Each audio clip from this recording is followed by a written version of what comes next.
Number 9, Texas Tech obliterated, dominated, grabbed a tortilla and smacked BYU in the face. BYU is one of 2 teams that were going undefeated into this weekend and officially have a loss in their record. Texas Tech, like I said in the preview and prediction show, this was their moment.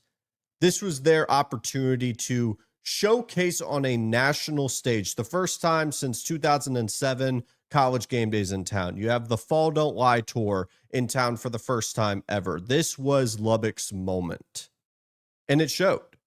Texas Tech dominated for all 4 quarters. There was not really any moment that you felt Texas Tech was in danger. Sure, BYU defensively stepped up a couple times, especially in the red zone, and we'll talk about that, but this game never really felt too much for Texas Tech. They felt in control. You got to see on a grand stage the defense. I think that's your biggest takeaway if you're a Texas Tech Red Raider fan here.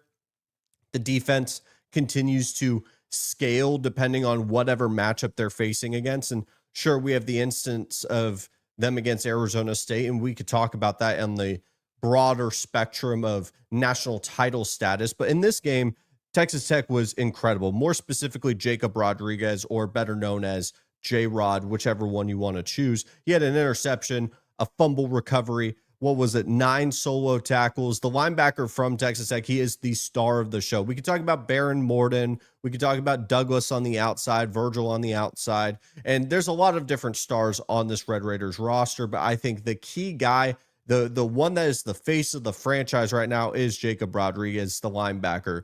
This dude has an incredible story. If you have not read about it, please take the time out of your day to go read about him. But this dude should be in Heisman conversations, frankly, with how dead the Heisman race has been for 2025. And we kind of may just have to give it to Julian Sand because he's probably going to break the completion percentage record.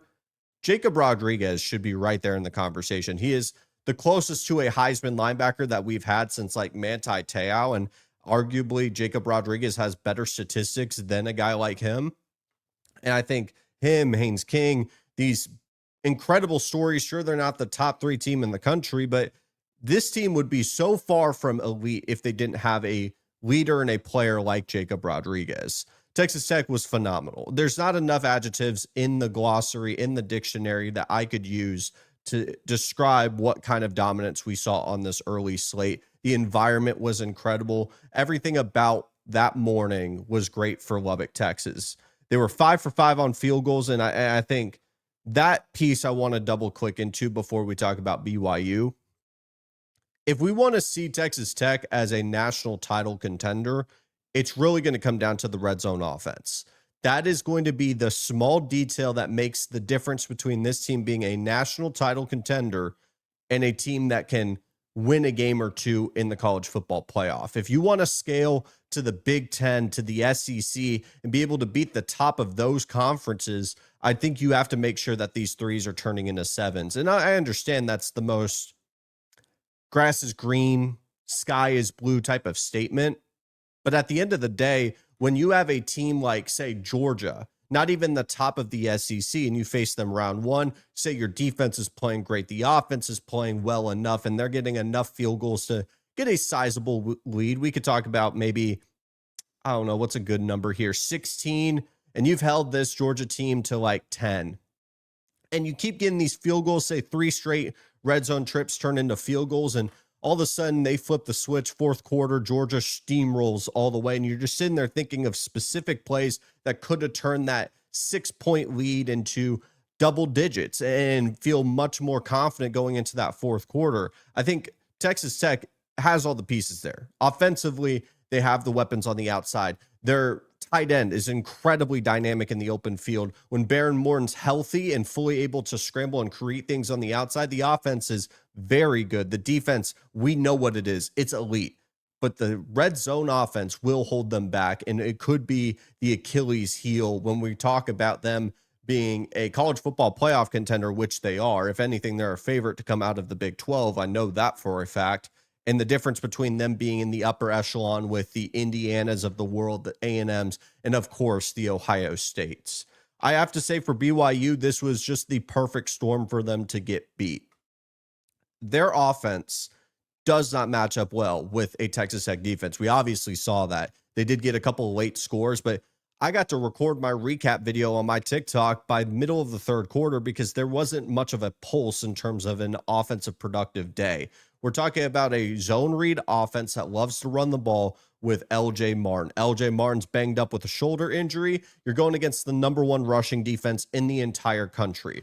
You have a dynamic slot corner on the inside for Texas Tech going against a slot wide receiver, which is the best for BYU. BYU was going to need a fast start, and that's something that they did not get in this game.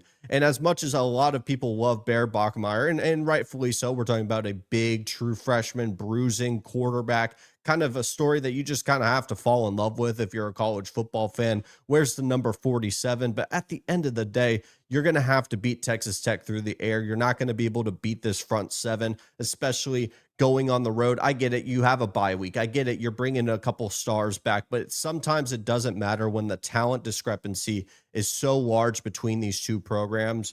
And I really do begin to wonder, will BYU be a team that rematches Texas Tech in AT&T Stadium for the Big 12 title game? I don't know. I have not checked the rest of their schedule. I know they play a difficult game against TCU, and we'll preview that on the Thursday show. But Texas Tech, I think they're going to steamroll their way through the Big 12, and we'll talk about them when we get there to the Big 12 title game. Might be at that game, but impressive game. This was the Texas Tech moment that we had been waiting for.